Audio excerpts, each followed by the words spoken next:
Corona काल में पूर्व केंद्रीय मंत्री ज्योतिरादित्य सिंधिया जी का कहीं अता पता नहीं था। जब प्रदेश की जनता अपनी जान के लिए, सांसों के लिए संघर्ष कर रही थी, सिंधिया जी विदेशों में छुट्टियां मना रहे थे।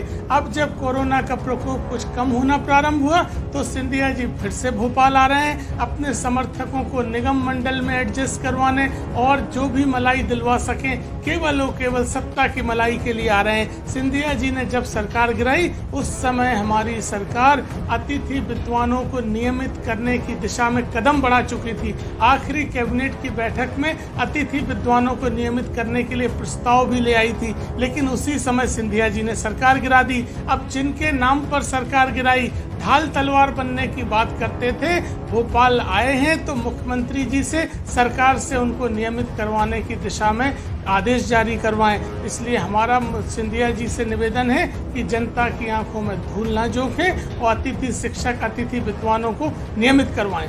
कोरोना काल में पूर्व केंद्रीय मंत्री ज्योतिरादित्य सिंधिया जी का कहीं अता पता नहीं था। जब प्रदेश की जनता अपनी जान के लिए, सांसों के लिए संघर्ष कर रही थी, सिंधिया जी विदेशों में छुट्टियां मना रहे थे।